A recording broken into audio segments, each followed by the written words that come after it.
Abra sua Bíblia comigo, eu quero o Evangelho de Lucas. Capítulo 4. Eu queria mais água, por favor.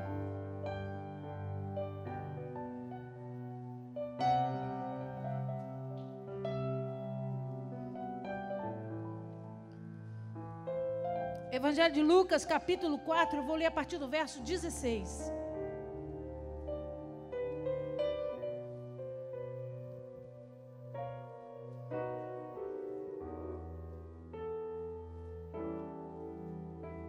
Você achou? Diga amém. Assim diz o Senhor para nós essa noite. Indo para Nazaré, onde fora criado, entrou num sábado na sinagoga, segundo o seu costume, e levantou-se para ler.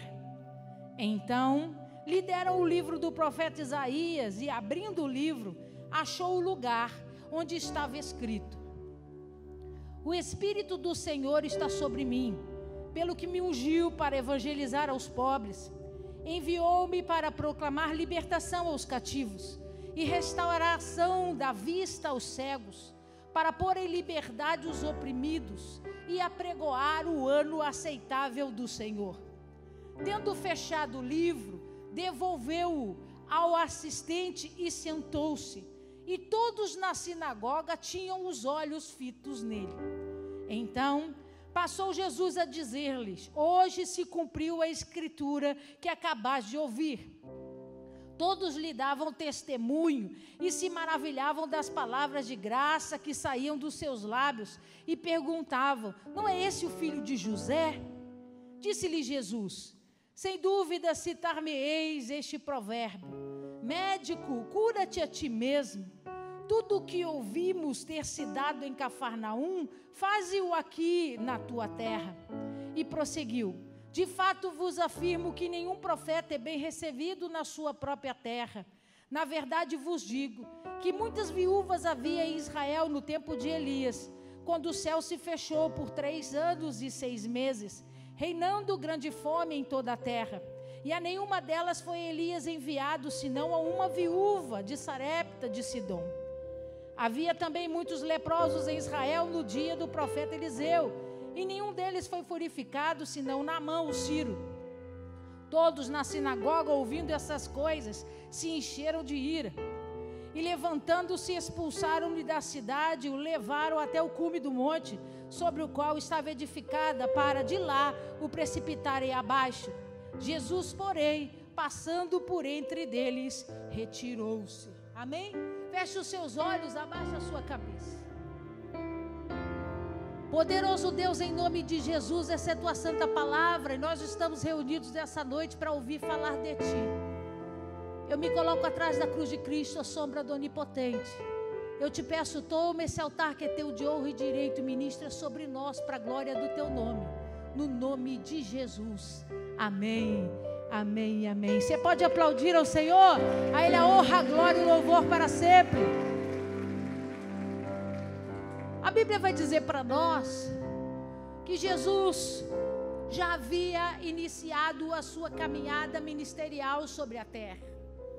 Ele já estava passeando em algumas regiões específicas, principalmente na região base do Mar da Galileia, pregando, manifestando sinais.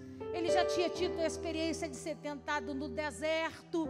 Então Jesus já estava batizado, Jesus já estava cumprindo o chamado do Pai, até que então ele resolve voltar a Nazaré, a cidade onde Jesus cresceu. Ele nasceu aonde?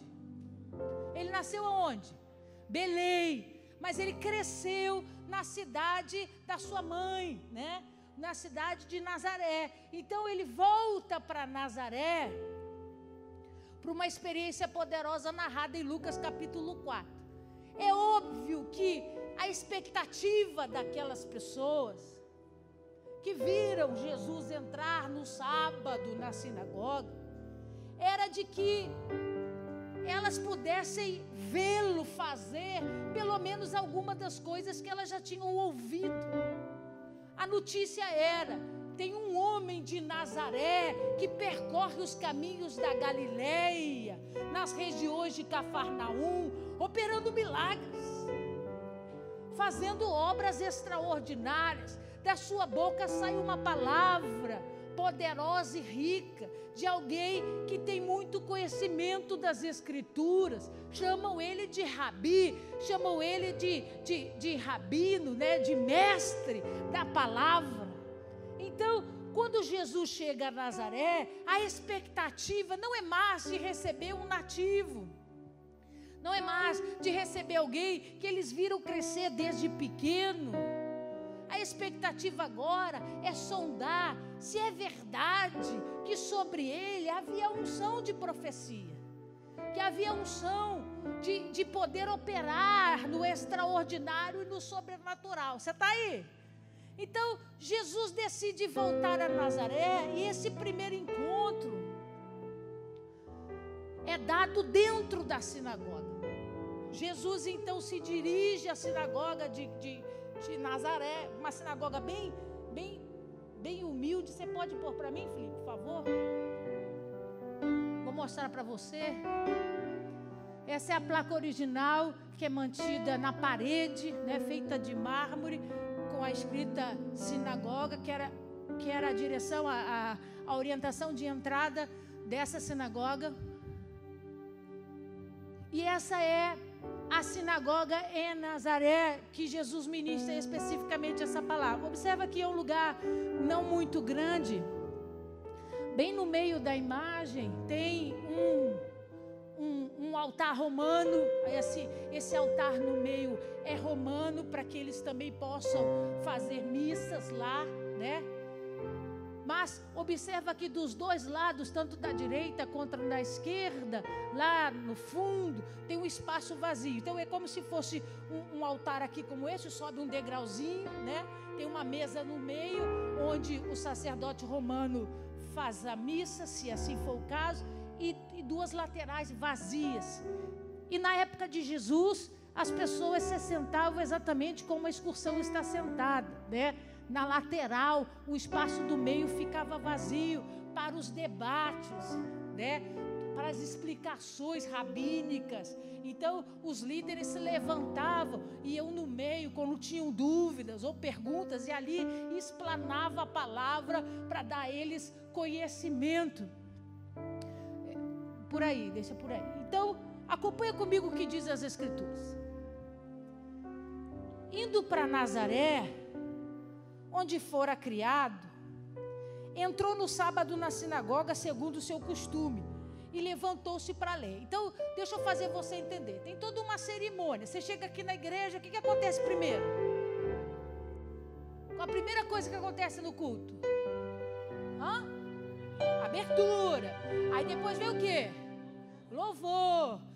Aí depois vem o quê? A gente dá os avisos, depois vem a oferta. Tem um ritual, uma liturgia. Era assim na sinagoga. Primeiro se entrava, fazia algumas orações específicas, lia-se a lei de Moisés, falava-se muito a respeito da lei de Moisés. Depois, então, dava-se oportunidade para a leitura. E essa leitura é uma leitura programada anualmente. Então, assim, separavam livros, rolos, em toda a região de Israel existiam 437 sinagogas. A mesma palavra era ministrada em todas elas. Havia uma sintonia do livro. Então, assim, vou falar assim para você entender. Nós estamos no mês de julho. Julho é mês de ler Isaías. Então, durante os 4 sábados do mês de julho, se leria o livro de Isaías, textos específicos em ordem, até o livro todo acabar. Você está aí? Diga amém. Então essa liturgia foi feita, né? Eles falavam, eles leram as leis de Moisés, até que chega o líder, o responsável por aquela sinagoga, e diz assim: quem quer, vou falar o linguajar para você alcançar, quem quer ter oportunidade hoje de ler as Escrituras? Aí a Bíblia Sagrada diz, leia comigo.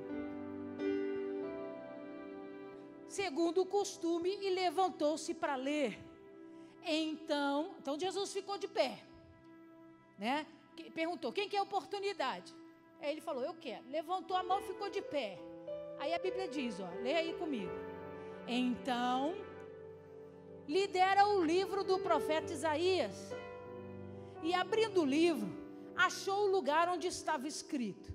Então, só para você imaginar. Tem como pôr a cena de novo? Da sinagoga? Então, vou te contar um segredo. No lugar da mesa da cerimônia romana, era o lugar onde funcionava tipo um púlpito mesmo, né? Para que ele pudesse apoiar o rolo. Tem a foto do rolo aí também, não tem?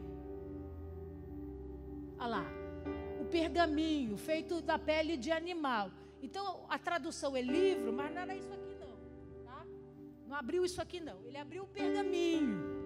Era o rolo. Então, ele precisava apoiar numa mesa, para abrir esse rolo e conseguir fazer a leitura. Então, imagina que volta lá na foto. Imagina que é naquela mesa ali central. Não era essa, porque eu já te disse que essa é da cerimônia romana, ok? Ele ali abre o rolo. Então, ele estava de pé, com a cabeça coberta com o talite, que só podia ler as escrituras dessa forma. Então, ele cobre a cabeça com o talite, abre o rolo e ele procura com os olhos especificamente a leitura que você vai fazer agora. Continua lendo comigo. Versículo 18. O Espírito do Senhor está sobre mim, pelo que me ungiu para evangelizar os pobres.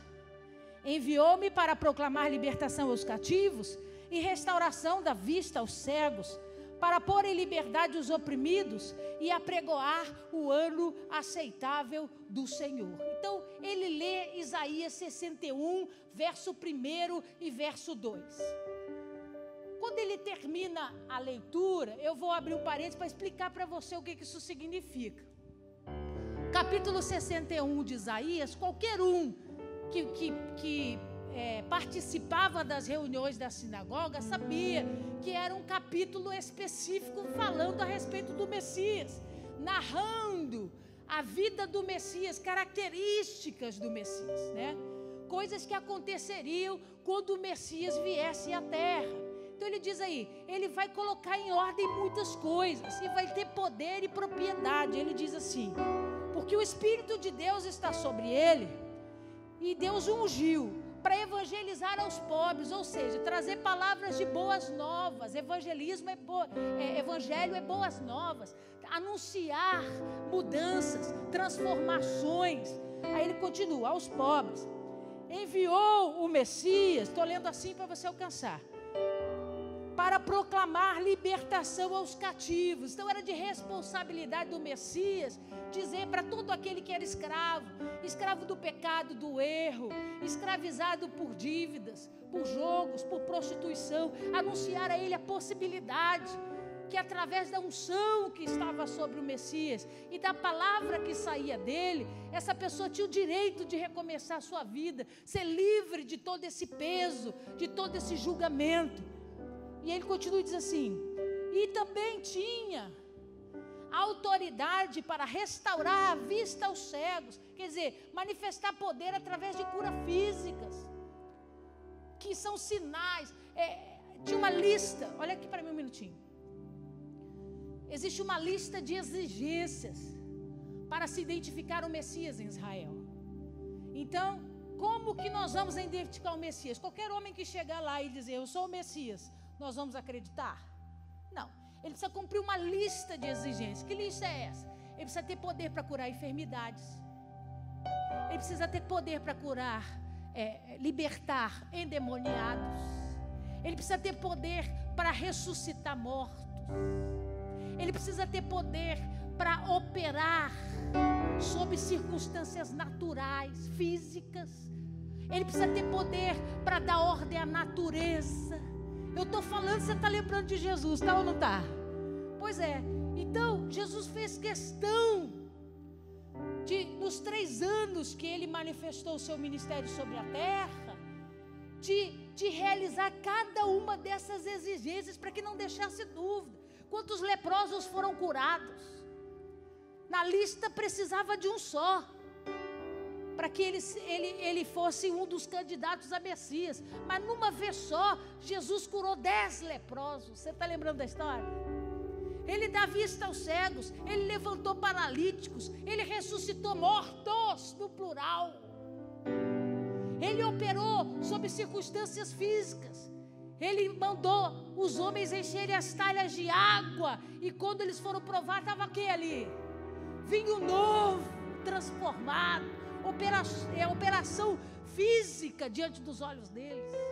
Jesus deu ordem às tempestades, Jesus acalmou o mar. Você está aí?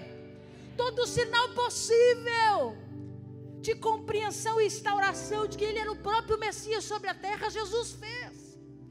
Então o que está escrito em Isaías 61 nada mais era a testificação desse poder, dessa unção que Deus havia derramado sobre o Messias para estabelecimento dessas coisas sobre a terra. E aí ele narra esse texto dentro da sinagoga. E ele diz assim, terminando, para pôr liberdade os oprimidos. E aí no versículo 19 ele termina e diz assim, e apregoar o ano aceitável do Senhor. O que é o ano aceitável do Senhor? É uma referência ao livro de Levítico, capítulo 25, onde Deus fala especificamente sobre o ano do jubileu. Israel tinha festas determinadas por Deus, sim ou não? E Deus falou com Moisés, de 7 em 7 anos nós teremos um ano sabático. Ninguém vai trabalhar sobre a terra precisa descansar. Nós vamos viver do que colhemos anteriormente e guardamos, porque durante o ano sabático a terra descansa, para que no ano seguinte ela produza muito mais. É uma espécie de purificação da terra. E depois que eles passam por essa espécie de descanso sobre a terra 7 vezes, quando chega no ano 50, no ano 50, eles celebram o ano do jubileu. E o que esse ano significa? Nesse ano, não era apenas o ano de deixar a terra descansar e o homem não plantar e nem colher. Nesse ano, toda a regra social, econômica, moral e espiritual mudaria. Por quê? Porque no ano do jubileu, todo mundo que tinha dívidas, tinha suas dívidas perdoadas, independente do valor que elas fossem. Todo mundo que dentro do período de 50 anos se endividou, vendeu propriedades, presta atenção no que eu estou dizendo, que isso é profundo. Perdeu propriedades. No ano do jubileu, aquele que comprou tinha que devolver. Se tornava o ano da restituição territorial, o ano de restituição de terras, de matérias. Era um ano onde os escravos eram libertados, não importa quantos tivessem. No ano do jubileu não existia escravo mais sobre a terra. No ano do jubileu, tudo aquilo que podia prender o homem, saqueá-lo, ou trazer qualquer tipo de espécie de constrangimento sobre ele, era invalidado, porque a lei dizia que no ano do jubileu, vou falar assim para você alcançar, no ano aceitável do Senhor, toda a dívida era paga. Aí olha o que Jesus diz. Jesus lê Isaías 61, verso 1 e verso 2. O Espírito de Deus está sobre mim, e Ele me ungiu para pregar, Ele me ungiu para libertar, Ele me ungiu para curar, e Ele me ungiu para apregoar o ano aceitável do Senhor. Aí, lê com carinho o versículo 20. Tendo fechado o livro, diga comigo, o rolo, devolveu o assistente Aí eu vou te contar um segredo. Põe a foto para mim, Felipe, por favor. Do lado daquela mesa da cerimônia romana, no cantinho, uma cadeira assim, feita de pedras. Você chamava essa cadeira de cadeira do Moisés, cadeira do Elias, por muitas vezes denominada cadeira do Messias. E nas 437 sinagogas em todo Israel, naquela época, existia uma cadeira como essa, vazia, onde ninguém poderia se sentar. Por quê, pastora? Porque era do Messias. Vai que ele chega na reunião. Vai que ele chega aqui hoje e nós com o aplicativo dizendo que estava esgotada a entrada, não tem lugar para sentar. E aí, onde que o Messias senta? Na sinagoga não ia ficar feio como ia ficar aqui na igreja hoje, né? Por quê, pastora? Porque tinha uma específica que ninguém podia sentar. Mas olha o que eu vou te dizer. Quando ele termina de ler Isaías 61, versículo 1 e versículo 2, e ele diz: Ele me ungiu. O Espírito de Deus está sobre mim para curar, para perdoar, para libertar os cativos e para anunciar o ano aceitável do Senhor. Toda a congregação da sinagoga olhando para ele. A Bíblia diz: ele fecha o rolo sobre a mesa, entrega o assistente. Aí o que diz aí na sua Bíblia? Onde é que ele foi? Para onde ele foi? Para lá. E ele se assenta naquilo que foi feito para ele. Toda a sinagoga espantada olhando. Olha aí o que diz a Escritura. Sentou-se e todos na sinagoga tinham os olhos fitos. Por quê? Se todo mundo conhecia Isaías, se todo crente, vou falar assim para você alcançar, frequentador da sinagoga, sabia Isaías 61 de cor, por que ficariam chocados, com os olhos fitos nele, se algo especial não tivesse acontecido? Ele fecha o rolo, entrega para o assistente, se senta na cadeira do Messias. Continua lendo aí. Depois que ele se senta, versículo 21, ele diz: então passou Jesus a dizer-lhes: hoje se cumpriu a escritura que acabastes de ouvir. Aplauda ao Senhor.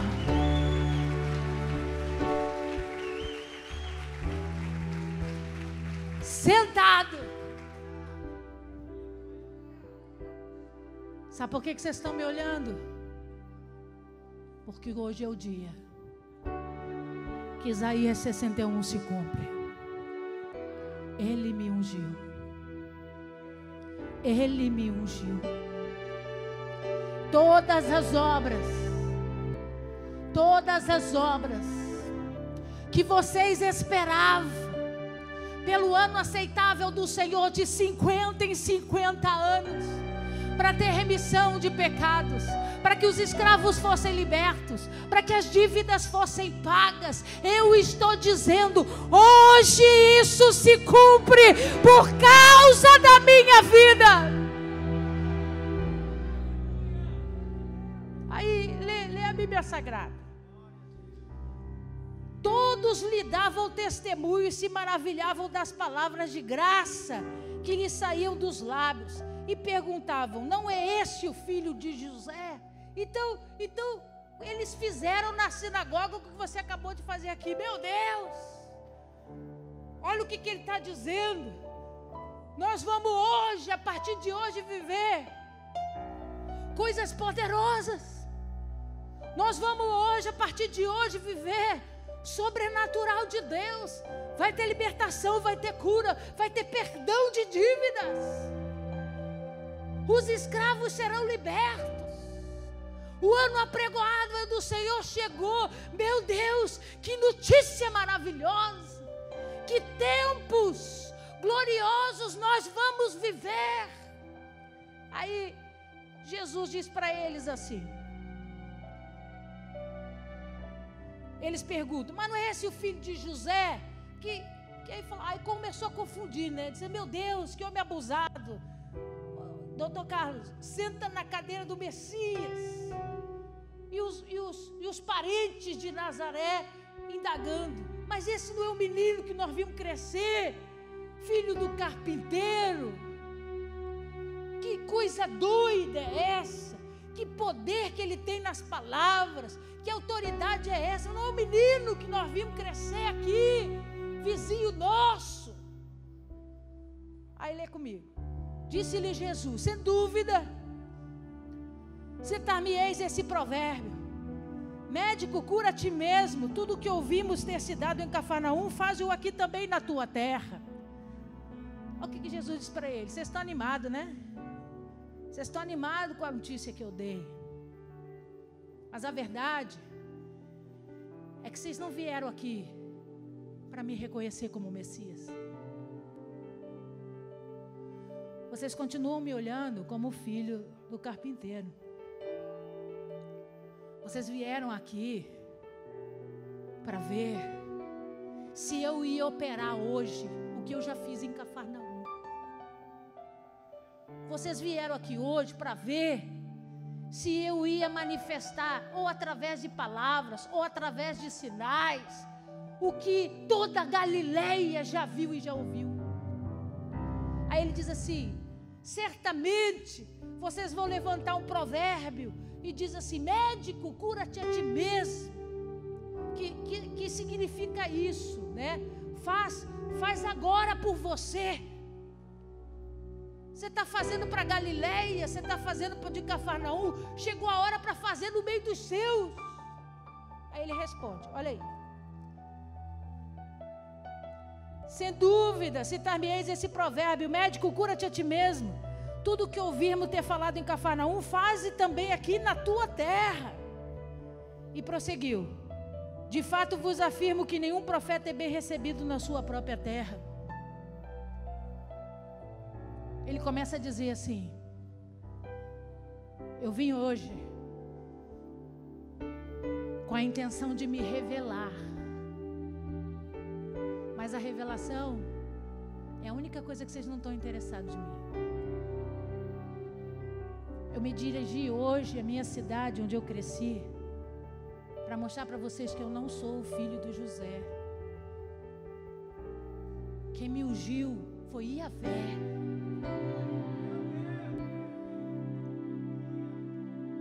Quem me capacitou, criou todas as coisas. Mas vocês não estão levando em consideração a revelação. Deus ser o grande Messias esperado por tantos e tantos anos. Porque vocês esperavam os sinais. O que ardia dentro de vocês eram os sinais. E a verdade é uma só. O profeta não consegue ser honrado na sua terra. Porque na sua terra sempre haverá dúvidas. Na sua casa sempre haverá comparações. Porque quem te viu antes não consegue apagar a tua imagem do passado e conseguir te enxergar plenamente debaixo da unção do Espírito de Deus. Você vai ser sempre um menino. Você vai ser sempre a referência do pequeno, ou do errado, ou do humano, ou do carnal. Dificilmente os nativos, o da tua cidade natal, os vizinhos, os mais próximos, conseguirão enxergar que algo em você mudou. É por isso que é muito mais fácil o de fora, o de longe olhar e dizer assim, como que Deus te usa, do que o que mora com você, o que dorme. Vou falar assim para você, meu cansado, o que dorme do lado da sua cama, reconhecer a unção que está sobre a sua vida. Porque o profeta na sua própria casa, na sua própria terra, ele não consegue ser visto debaixo da verdade. Vai ter sempre comparação. Aí olha a conversa que Jesus joga para cima deles. 25. Na verdade vos digo, que muitas viúvas havia em Israel no tempo de Elias, quando o céu se fechou por 3 anos e 6 meses, reinando grande fome em toda a terra. E a nenhuma delas foi Elias enviado, senão a uma viúva de Sarepta de Sidom. Havia também muitos leprosos em Israel nos dias dos profetas Eliseu, e nenhum deles foi purificado, senão Naamã, o Sírio. O que Jesus disse? Deus escolheu abençoar. No primeiro caso do profeta Elias, uma viúva, a Bíblia diz, de Sarepta de Sidom e Tiro, as cidades da rainha Jezabel. Uma cidade pagã, uma cidade de povo idólatra. E o profeta Elias, nas suas caminhadas, direcionado pelo Espírito de Deus, é guiado a entrar lá. E é lá que ele opera sinais sobrenaturais e faz com que aquela viúva experimente da multiplicação. Você lembra do texto? Da multiplicação poderosa daquele azeite que não acabava de jorrar. Olha o que Jesus disse para eles. O problema de vocês, eu vou falar para você alcançar. O problema de vocês é que eu estou aqui e os seus olhos não se abriram. O coração está buscando só o milagre e não se abriu para a revelação, a grande revelação que eu vim fazer nesse lugar. O problema é que vocês acham que o mundo de Deus rege ao redor só de vocês, só dos filhos do papai Abraão, só da geração que nasceu debaixo da promessa de Abraão. E eu preciso dizer para você, será que em todo Israel não tinha uma viúva digna de receber a porção de milagre? Mas Deus enviou Elias a Tiro e Sidom. Deus enviou Elias às terras de Jezabel para abençoar uma mulher. Ah, amigo, eles surtaram. Por quê? Porque era inadmissível Deus abençoar um povo que não era dele. Era inadmissível Deus derramar bênçãos especificamente no momento onde a terra estava sem chuva, as pessoas morrendo de fome. E Deus mandar um dos maiores profetas de Israel para uma terra idólatra abençoar uma viúva. Eles ficaram doidos, eles falaram, que conversa é essa que esse homem está dizendo? E para ficar pior, ele diz assim, e Eliseu? Vocês não lembram de Eliseu, não? Quantos leprosos existiam em Israel necessitados de uma experiência de cura? Mas uma menina sem nome, judia, que foi levada como escrava para a Síria, diz para sua patroa, se o meu Senhor conhecesse o profeta que há em Israel, ele seria curado dessa lepra. Naamã, comandante do exército sírio, terra idólatra, sai de lá ao encontro do profeta. Você conhece a história? Mergulha 7 vezes no rio Jordão e sai de lá completamente curado. Jesus diz assim, será que não existia um leproso em Israel digno de mergulhar e sair curado? Mas Deus teve que buscar lá na Síria. O que Jesus estava dizendo para eles? Por eu ser o Messias e por eu estar anunciando hoje o início do ano aceitável do Senhor, que agora não tem interrupções, não vai ser por fases de 50 e 50 anos. Eu, o Senhor, instituo o tempo da graça, não mais o tempo do castigo, não mais o tempo do juízo. Venho para trazer a graça sobre a terra, venho para mostrar a vocês que as boas novas vão alcançar a todos os gentios da terra. Queira vocês ou não. Jesus disse para ele: queiram vocês ou não, não é porque vocês acham que por muitas vezes Deus chamou vocês de menina dos olhos dele, povo eleito, separado, povo amado de Deus, que ele não vai estender as mãos para os gentios, que ele não vai ministrar cura e poder sobre os gentios. Vocês acham que as bênçãos de Deus são só para vocês? Estão plenamente confiantes quando Deus está buscando gente que crê. Quando os olhos de Deus estão sobre a terra, buscando gente que crê. E às vezes numa reunião como essa dentro da sinagoga, que sinagoga é igreja, a gente encontra as pessoas que vêm atrás do milagre e não da revelação. Não querem enxergar o Cristo como o Senhor, mas querem a parte do Isaías, que Ele cura, que Ele liberta, e que Ele tem poder de operar e de apagar dívidas. Eles foram tomados de um ódio muito grande, que era imperdoável um discurso como esse dentro da sinagoga, ainda mais na posição onde ele estava. Continua lendo comigo. Versículo 28. Todos na sinagoga, ouvindo essas coisas, se encheram de ira.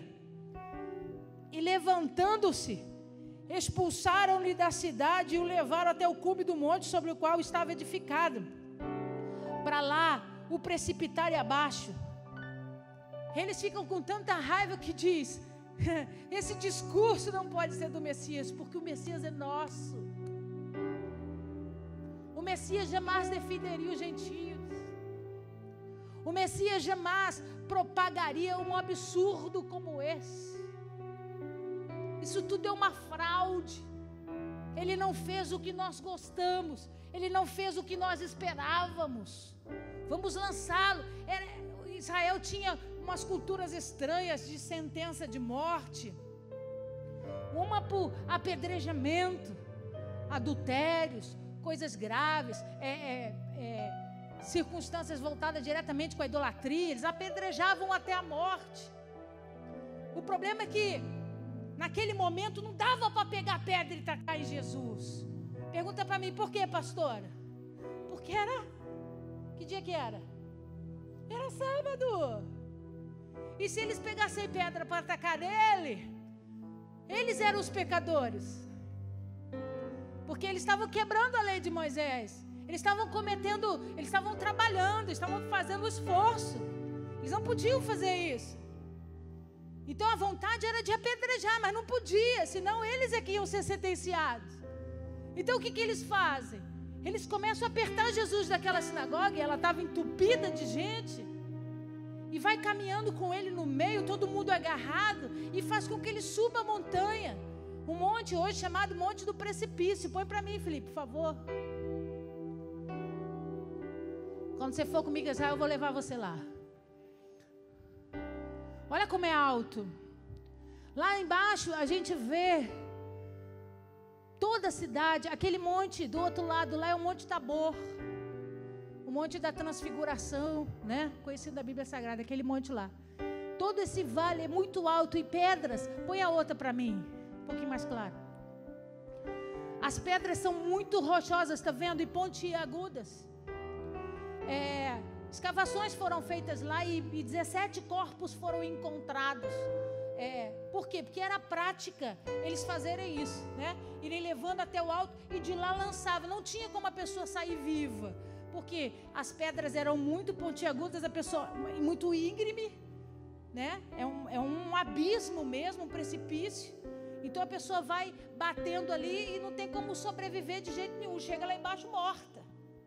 Então eles começam a empurrar Jesus a subir esse monte, chega lá no alto, começa a andar por essas pedras. Amigo, eu tirei essa foto e eu estou bem longe do lugar onde começa a cair, porque eu tenho problemas, né? Eu tenho medo. Mas os mais corajosos foram até a beirinha assim mesmo e tiraram a foto assim, né? Para você ver como que é muito íngreme. E eles levam Jesus até lá empurrando assim, andando. Por quê? Porque se cair, caiu, né? Quem foi? Ninguém. Tinha muita gente. Uma aglomeração de pessoas. Vai culpar quem? Quem que vai ser culpado por essa morte? E aí, eles decidem precipitar Jesus do alto desse monte para matar um discurso contrário das suas almas. A minha pergunta para você nessa noite é, na autoridade do nome de Jesus, por quantas vezes você tirou Jesus da cadeira do Messias e levou-o ao monte da precipitação? Quando no seu discurso ele deixou claro que ele não veio para cumprir as suas vontades, ele não veio para estabelecer aquilo que você acha que ele tem que fazer, mas quando no seu discurso ele olhou nos seus olhos e disse: eu amo você, mas tem muito ímpio na sua frente, tem muito ímpio na sua frente, movido de fé. Tem muito ímpio na sua frente, movido de temor. Aí você diz para Deus: você está doido, Deus? Eu tenho 30 anos de igreja. Eu sirvo ao Senhor desde que eu sou pequeno. Aí a resposta de Deus é: o problema é esse, você se acostumou. E quando tem gente dando a vida para experimentar o que eu posso dar. Vou falar uma coisa que é muito claro para você. Todo mundo que veio de outro segmento, de outra religião, quando entra no Evangelho, olha para nós, crentes de anos, e diz assim: meu Deus, vocês são muito avacalhados, o negócio de vocês é muito feito de forma relaxada, porque o Deus que eu servia lá, a toalha não podia ter uma ruga, não podia ter uma sujeira no chão, não podia levantar no meio do culto. Quando eu servia lá, não se respondia à autoridade, não se dizia: eu acho e você está errado, não se dizia: eu não concordo com o que diz a palavra. Quando eu estava lá, eu ouvia calado e obedecia, porque assim fui treinado. Quando cheguei no Evangelho, a verdade me foi apresentada, e eu conheci o ano aceitável do Senhor. As argolas caíram dos meus braços, as algemas foram abertas, minha alma foi liberta. Cantei um cântico de alegria ao Senhor, mas jamais deixarei de prestar um culto a Ele menor do que já prestei antes. Por quê? Porque não era por direito, foram alcançados pela graça. Valorizaram a oportunidade, coisa que filhos estão abrindo mão. Coisa que gente que nasceu na igreja está abrindo mão. Abrindo mão de estar no Santo dos Santos, abrindo mão de passar pela experiência da santificação, o qual sem ela ninguém vai ver a Deus. Então, levando as coisas de qualquer jeito. Nós estamos no ano aceitável do Senhor, pastor. As dívidas são pagas, o escravo é liberto. Jesus tem poder para mudar a história do homem. Mas Ele veio hoje, essa sinagoga aqui, sentar na cadeira dele e dizer para você nessa noite, na autoridade do nome de Jesus: você veio aqui para ver eu fazer o milagre que você ouviu falar, ou veio para me reconhecer como Senhor e Salvador da sua vida genuinamente?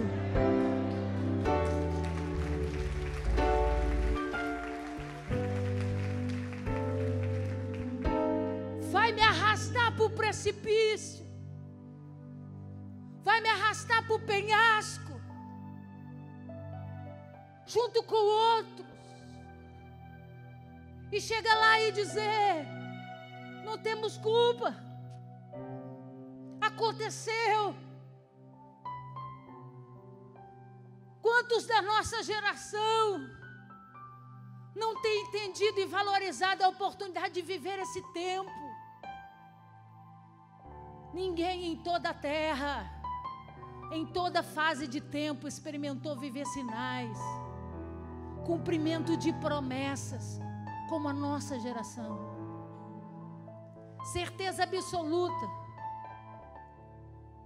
As vozinhas de 90 anos iam para a igreja pequena e diziam: Jesus está voltando.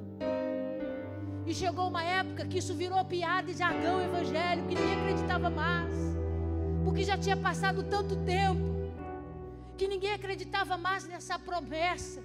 Amigo, hoje não tem mais como levar isso como piada, hoje não tem mais como levar isso como brincadeira. Os sinais estão aí, a terra se movendo, o mar se movendo, os acontecimentos sobre a terra o tempo todo se manifestando, e Deus mostrando: é agora, o tempo é agora. E a geração que devia se comportar como uma geração privilegiada, como os vizinhos de Nazaré. Por quê, pastor? Eu não sei você, mas o Messias, o homem que tem poder de mudar a vida do mundo, estava aqui pertinho de mim, cresceu aqui pertinho de mim. E eu aprendi a olhar de uma forma diferente, dar valor aos seus ensinamentos, ao seu comportamento. Uma geração que vai bater no peito e vai dizer: eu ouvi dizer através dos livros e das profecias, mas agora os meus olhos veem. Uma geração antes de mim lia na Bíblia e dizia: vai chegar um tempo que os céus darão sinais. Vai chegar um tempo que se ouvirão sons. E nós, que somos participantes, não contamos mais essa história. A história que nós vamos contar é: o olho viu e o ouvido ouviu. O que eu quero dizer, o que deveria ser privilégio para os de Nazaré, é correspondente ao privilégio que temos hoje de ser essa geração, de experimentar isso de uma forma gloriosa. Mas o que os de Nazaré fizeram? Ele não veio para responder os meus questionamentos, ele não veio para operar o que eu acho que ele deveria, então ele não serve para mim. E essa geração tem levado Jesus para o despenhadeiro, porque Jesus não está negociando princípios. Essa geração está levando Jesus para o despenhadeiro, porque por mais que ele seja o ano aceitável do Senhor e tenha poder de cumprir tudo isso, ele não veio para fazer os seus caprichos. Ele veio para estabelecer a vontade do Senhor.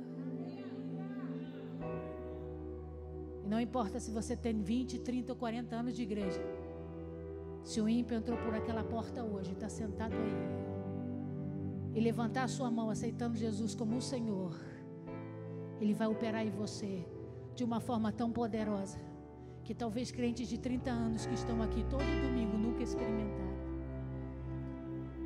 Por quê, pastora?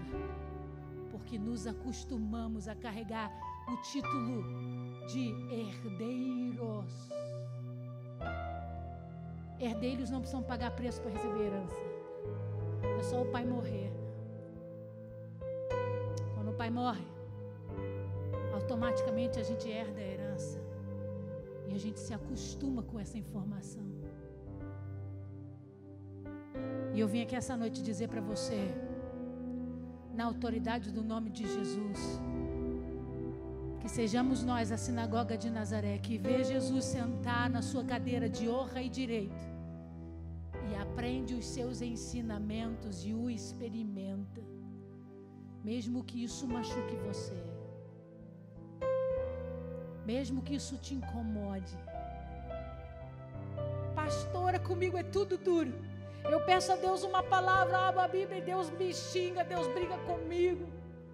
E aí o meu amigo, que está vindo para a igreja uma semana, ele não sabe nem orar, ele falou assim para Deus: Deus, eu preciso de ajuda. E Deus abriu a porta de emprego para ele, pastora, melhor do que a minha. Pastor, eu estou orando, estou jejuando, o camarada mal chegou. E ele está vendo as coisas. Deus fala com ele: que troço doido é esse, pastor?